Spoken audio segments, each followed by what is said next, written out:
তো 7 নাম্বার ল বা নীতি যেটা ওটা হইতেছে গিয়া get others do the work for you but always take the credit.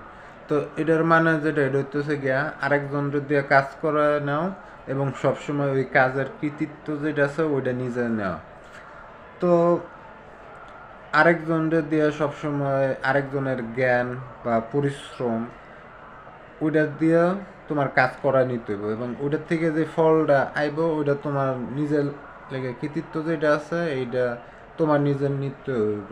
আর এটা করার মাধ্যমে তুমি যেটা হইব যে তোমার কাজের যে স্পিড এবং অন্য লোকদের কাছ থেকে যে প্রশংসাটা পাইবা ওইটা অনেক বাড়বো। তো এই লয়ের আবার বিপরীত আছে, তো দেখা গেছে যে এটা তো মনে করো এটা সবসময় ঠিক না যে আরেকজনে কাজ করব আর ওটার কৃতিত্বটা তুমি নিবা এবং এটার কোনো ফল পাইবা না।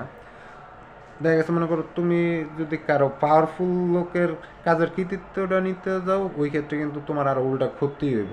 তো এটা একটু বুঝা করতে হইব যে তুমি কার কৃতিত্বটা নিতেছো। এখন তোমার অবস্থাটা যদি শক্তিশালী থাকে তোমার থেকে কম শক্তিশালী লোকের কৃতিত্বটা তুমি নিতে পারো। আবার অনেক ক্ষেত্রে ওইটা গুরুত্বপূর্ণ যে তোমার নিজের কৃতিত্ব যে এটা আছে ওইটা তুমি তোমার থেকে শক্তিশালী যে আছে তারে দিয়ে দেওয়াটা।